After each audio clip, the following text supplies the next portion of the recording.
जय जगन्नाथ बंधुगण। मु इंजीनियर दीप्तिरंजन पंडा ज्योतिर्विद मोर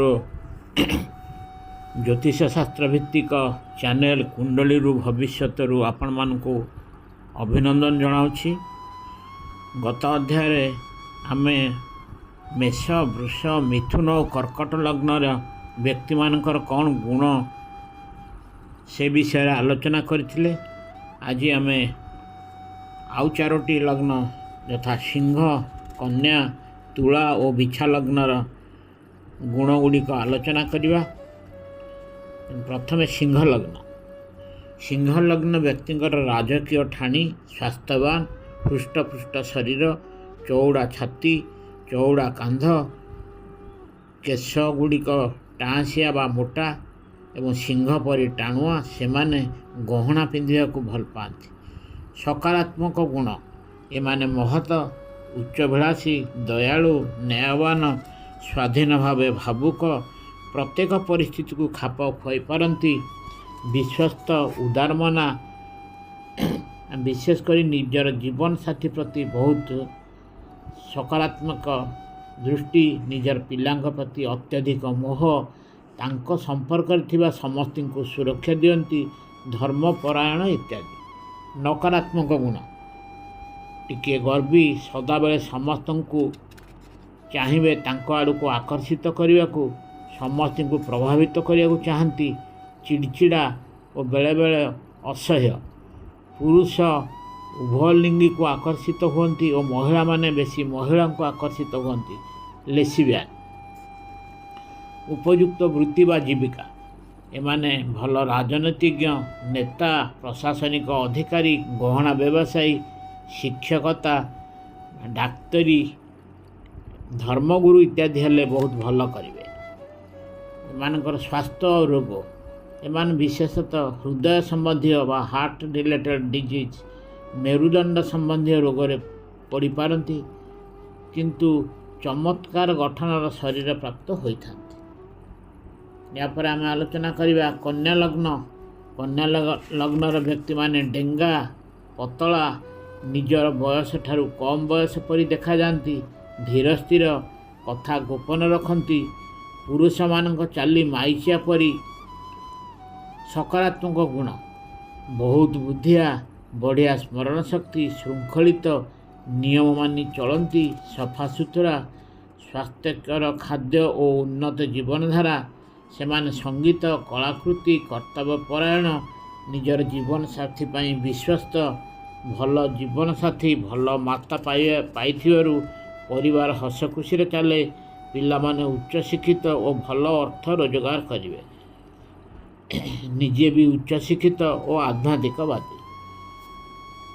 कन्या लग्नर नकारात्मक गुण बहुत कुटिल प्रकृति छलनाकारी दो मुहा नीति नाटकीय ढंग अन्य को बेखातिर करती अति रुचि संपन्न विवाह नकरी बहुत जन साथी संपर्क सेमाने ना स्नेह प्रदर्शक ना सेते कामासक्त कहा साथी सेमाने यथार्थ पितामाता हो पारती सेमाने पिला मानक ठारू अधिक आशा करती। एही लग्नर महिला माने बहुत कुटिल एवं समस्त को उपदेश दियंती। एही लग्नर महिला पुरुष उभयलिंगी यौन क्रिया लिप्त था।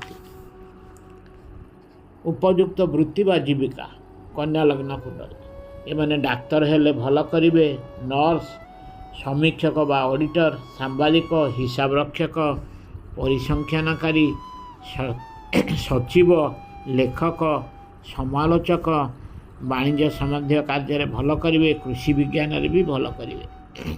स्वास्थ्य और रोग कन्या लग्न व्यक्तिंकर अंतरनली यकृत पित्तकोश एवं स्नायुगत समस्या देखा दे पारे।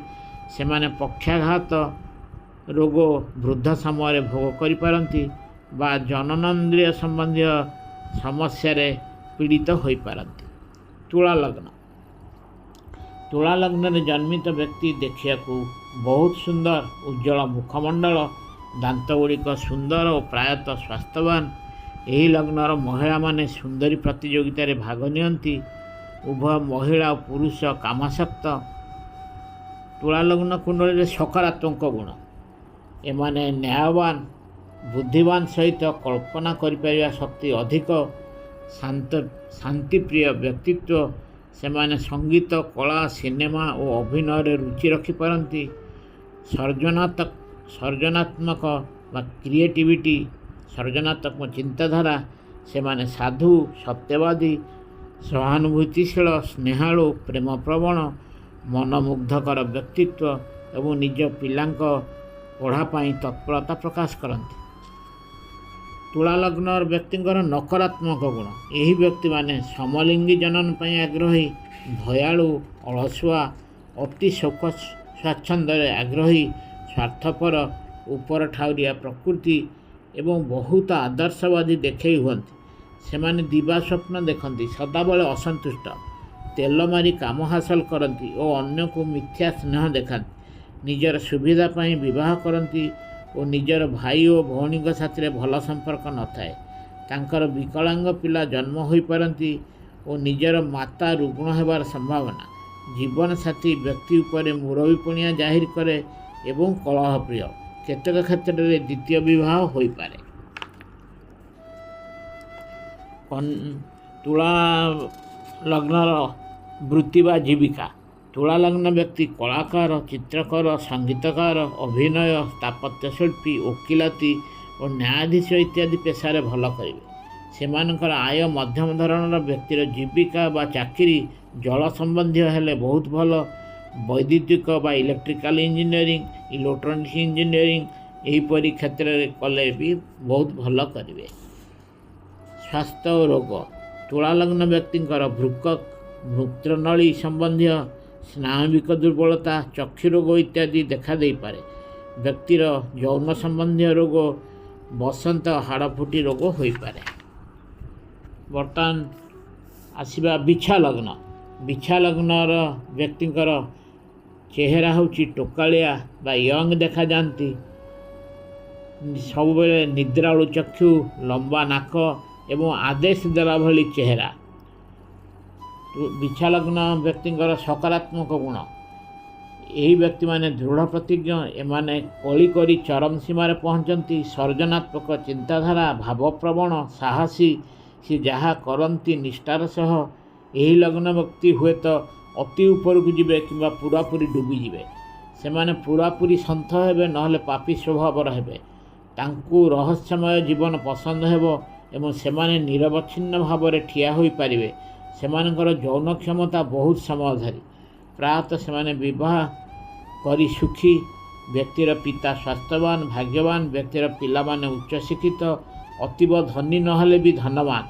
ଜୀବନସାଥୀ ସୁନ୍ଦର, ଧର୍ମପରାୟଣ ମାତା, ଭାଇ ଓ ବନ୍ଧୁ ବି ଧର୍ମପରାୟଣ। ନକାରାତ୍ମକ ଗୁଣ। ବିଛା ଲଗ୍ନ କୁଣ୍ଡଳୀର ବ୍ୟକ୍ତିମାନେ ଅତ୍ୟଧିକ ଚିନ୍ତା କରନ୍ତି, ଫଳରେ ଅବାସ୍ତବ ଦୁନିଆରେ ଥାନ୍ତି। ଅତ୍ୟଧିକ କୃପଣ, ଅତ୍ୟଧିକ ଭାବପ୍ରବଣ, ଗର୍ବୀ, ଆଧିପତ୍ୟ ଜାହିର କରନ୍ତି। ତାଙ୍କ ନିଜ କଥାରେ ଅଟଳ, ପ୍ରତିହିଂସା ପରାୟଣ, କଥାବାର୍ତ୍ତାରେ ସଂଯମତା ନଥାଏ। ନିଜର ଭୌତିକ ଲାଭ ପାଇଁ ବିବାହ କରିଥାନ୍ତି ଓ ଈର୍ଷା ପରାୟଣ। ଅତ୍ୟଧିକ କାମାତୁରା ଫଳରେ ଜୀବନସାଥୀ ବ୍ୟତୀତ ଅନ୍ୟ ସାଥିରେ ସମ୍ପର୍କ ରଖିଥାନ୍ତି। ସମଲିଙ୍ଗୀ ଯୌନ ସମ୍ଭୋଗରେ ଲିପ୍ତ ହୋଇପାରନ୍ତି। ଏପରି ବ୍ୟକ୍ତିଙ୍କ ଭାଇ ଓ ଭଉଣୀଙ୍କର ସ୍ୱାସ୍ଥ୍ୟ ସମସ୍ୟା ରହିଥାଏ। ବିଛା ଲଗ୍ନ ବ୍ୟକ୍ତିମାନଙ୍କର ଉପଯୁକ୍ତ ବୃତ୍ତି ବା ଜୀବିକା। ବିଛା ଲଗ୍ନ ବ୍ୟକ୍ତି ପ୍ରସିଦ୍ଧ ଗୋଇନ୍ଦା, ବଢ଼ିଆ ଡାକ୍ତର, ବିଶେଷ କରି ଶଲ୍ୟ ବିଶେଷଜ୍ଞ, କଳାକାର, ଅଭିନେତା, ରସାୟନବିତ୍, ସେନା ବିଭାଗର ଉଚ୍ଚ ପଦାଧିକାରୀ, ପୋଲିସ ଅଫିସର, କୃଷକ ଓ ଓକିଲ ଇତ୍ୟାଦି ହେଲେ ବହୁତ ଭଲ କରିବେ। ବିଛା ଲଗ୍ନ କୁଣ୍ଡଳୀର ବ୍ୟକ୍ତିମାନଙ୍କର ସ୍ୱାସ୍ଥ୍ୟ ଓ ରୋଗ। ଏମାନେ ଯୌନ ରୋଗରେ ଆକ୍ରାନ୍ତ ହୋଇପାରନ୍ତି। ଗଳା ଓ କାନ ସମସ୍ୟା। ବୃଦ୍ଧ କାଳରେ କାନକୁ ଶୁଭି ନପାରେ। ଯଦି ବିଛା ଲଗ୍ନ କୁଣ୍ଡଳୀରେ ବୁଧ ନୀଚ ଥିବେ ତେବେ ବ୍ୟକ୍ତି କର୍କଟ ରୋଗରେ ଆକ୍ରାନ୍ତ ହୋଇପାରନ୍ତି। ମହିଳାମାନଙ୍କର ଜରାୟୁଜନିତ ରୋଗ, କର୍କଟ ରୋଗ ଓ ଶରୀରରେ ଆବୁ ବା ଟ୍ୟୁମର ମଧ୍ୟ ହୋଇପାରେ। ଆଜି ପାଇଁ ଏତିକି। ପରବର୍ତ୍ତୀ ଅଧ୍ୟାୟରେ ଆମେ ବାକି 4ଟି ଯାକ ଲଗ୍ନ ବିଷୟରେ ଆଲୋଚନା କରିବା। ଯଦି ଆପଣଙ୍କୁ ଏହା ଭଲ ଲାଗିଛି ତାକୁ ଆଗରୁ ସବସ୍କ୍ରାଇବ୍ ନ କରିଥିଲେ ସବସ୍କ୍ରାଇବ୍ କରିବେ ଏବଂ ଲାଇକ୍ ଏବଂ ସେୟାର କରିବେ।